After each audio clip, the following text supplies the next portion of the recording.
মানুষের মন কল্পনা এবং বাস্তবতার ভিতর খুব একটা পার্থক্য করতে পারে না। এ কারণে লেখকের বানানো গল্পে বা সিনেমার বানানো ঘটনায় মানুষ আবেগ আপ্লুত হয়, কান্না করে, হাসে এবং স্যাড হয়।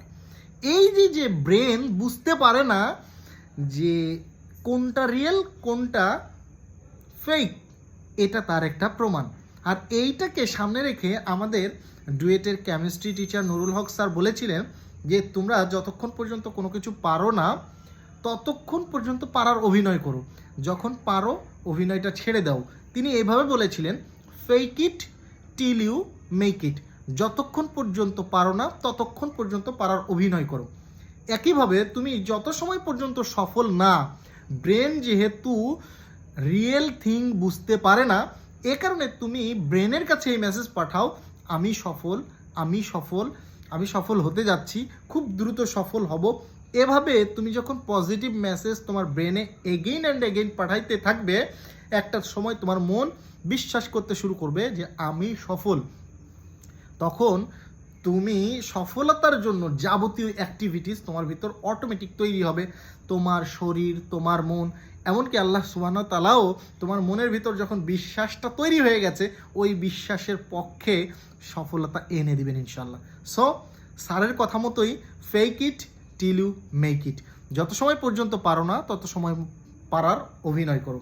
এইটা নিয়ে আমি আরও একটু উদাহরণ যদি দেই, স্যার যেটা বলেছিল সেটা হচ্ছে, তুমি যখন ধরো একটা ক্লাসে বসে আছো, তুমি পড়াশোনা বুঝোনি, কিন্তু তুমি যদি তোমার বন্ধুদের কাছে সামহাও বলে ফেলো যে দেখো এই বিষয়টা কিন্তু আমি বুঝছি, তোরা আমার কাছে আসিস, তাহলে আমি তোমাদের বুঝাই দিব।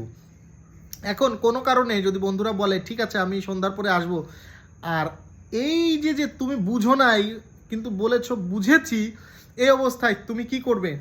এর জন্য একটা ভালো প্রিপারেশন নেওয়ার চেষ্টা করবে, যাতে করে বন্ধুর কাছে তোমার এই অবস্থা ফাঁস না হয়ে যায়। এভাবেই তুমি নিজেকে ছোট ছোট চাপে ফেলে নিজেকে আরও বেশি পরিণত করতে পারো, আরও বেশি তৈরি করতে পারো। কারণ তুমি কিন্তু লজ্জায় পড়ার জন্য হইলেও এটা বলবে না, বন্ধু ক্লাসের পরে তো আমি বলেছিলাম যে আমি বুঝেছি, কিন্তু বাস্তবিক অর্থে আমি বুঝি নাই, আমি একটা ফেক ক্রেডিট নিতে চেয়েছি, এমনটা কিন্তু বলতে পারবা না, বলেও না কেউ। এই জন্য এই পদ্ধতিটাকে যদি ব্যবহার করতে পারো, যে ব্রেনের দুর্বলতা বুঝে ব্রেনকে কাজে লাগাতে পারো, তাহলে ব্রেনের খেলায় তুমি জিতে যাবে। মনে রাখবে, ব্রেন কল্পনা এবং বাস্তবতার ভিতর খুব একটা পার্থক্য করতে পারে না। সফল ব্যক্তিরা এই টেকনিকটাই কাজে লাগায়।